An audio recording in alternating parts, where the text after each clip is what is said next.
আচ্ছা, কখনো কি এমন হয়েছে যে হাজার মানুষের ভিড়েও নিজেকে খুব একা লাগছে?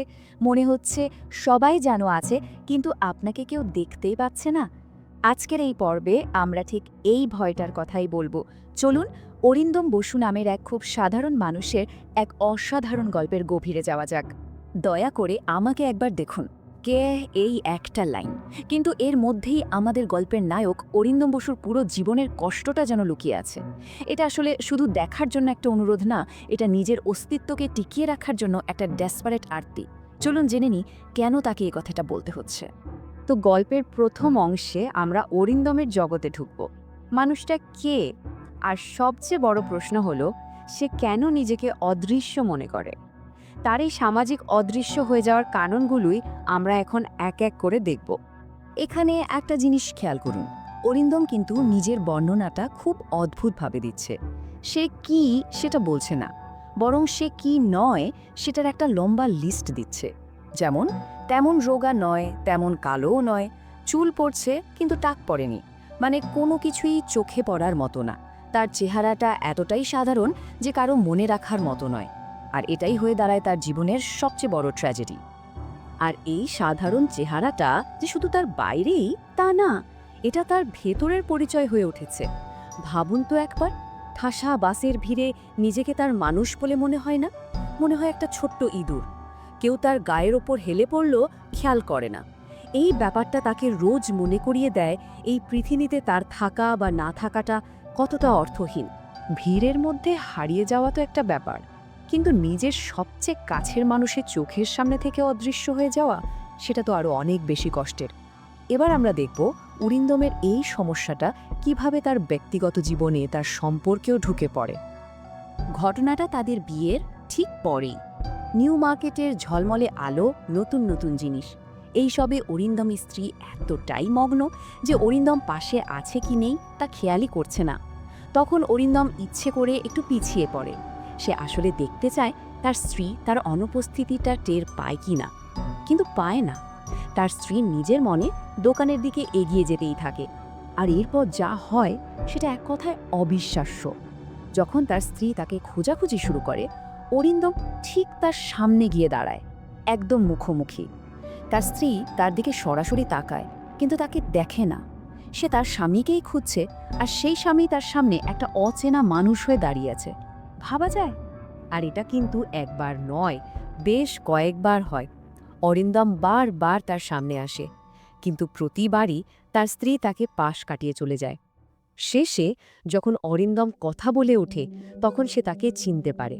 মানে তার মুখটা কোনো পরিচয় নয়, তার গলার স্বরটাই তার পরিচয়। অরিন্দমের এই অদৃশ্য থাকার সমস্যাটা শুধু তার ব্যক্তিগত জীবনেই না, তার অফিসেও একই অবস্থা। 10-10টা বছর ধরে সে ব্যাংকে ক্যাশিয়ারের কাজ করছে। ওই তারের খাঁচাটার ভেতরে সে যেন অফিসের একটা আসবাব, মানুষ নয়, একটা যন্ত্র মাত্র। এর সবচেয়ে বড় প্রমাণ হল রামবাবুর ঘটনাটা। রামবাবু ব্যাংকের একজন নিয়মিত কাস্টমার। অরিন্দমের সাথে তার প্রায়ই কথা হয়, কিন্তু সেই রামবাবুর সাথেই যখন একদিন বাইরে দেখা হলো, তখন তিনি অরিন্দমকে চিনতেই পারলেন না। তার ওই সাধারণ প্রশ্ন, কোথায় দেখেছি বলুন তো আপনাকে, এই কথাটা অরিন্দমের বুকে তীরের মতো এসে লাগে। আর এই ঘটনাটাই গল্পের আসল দর্শনটাকে সামনে নিয়ে আসে। রামবাবু বলেন, তিনি আসলে অরিন্দমকে চেনেন না, তিনি চেনেন ব্যাংকের ক্যাশ কাউন্টারের লোকটাকে। মানে আমরা আসলে মানুষকে চিনি না, আমরা চিনি তার চারপাশের পরিবেশ বা পার্সপেক্টিভকে।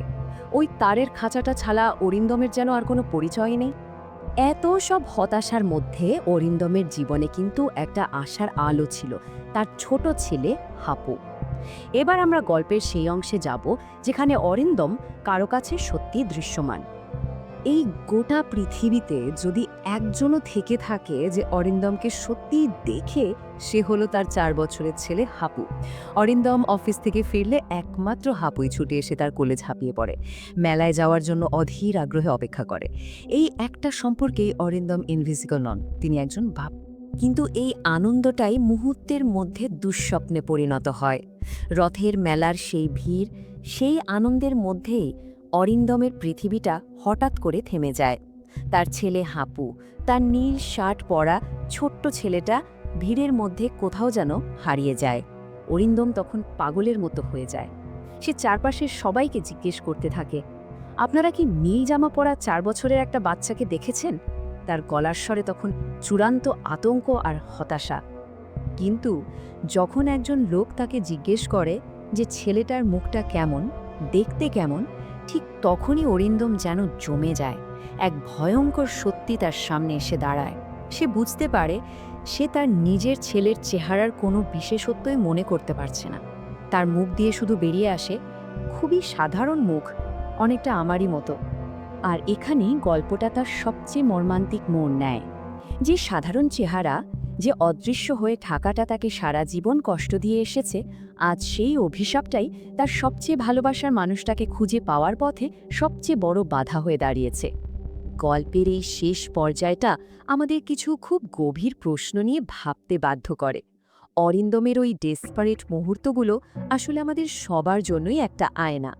এই শেষ মুহূর্তে এসে অরিন্দম একটা চরম সত্যি বুঝতে পারে।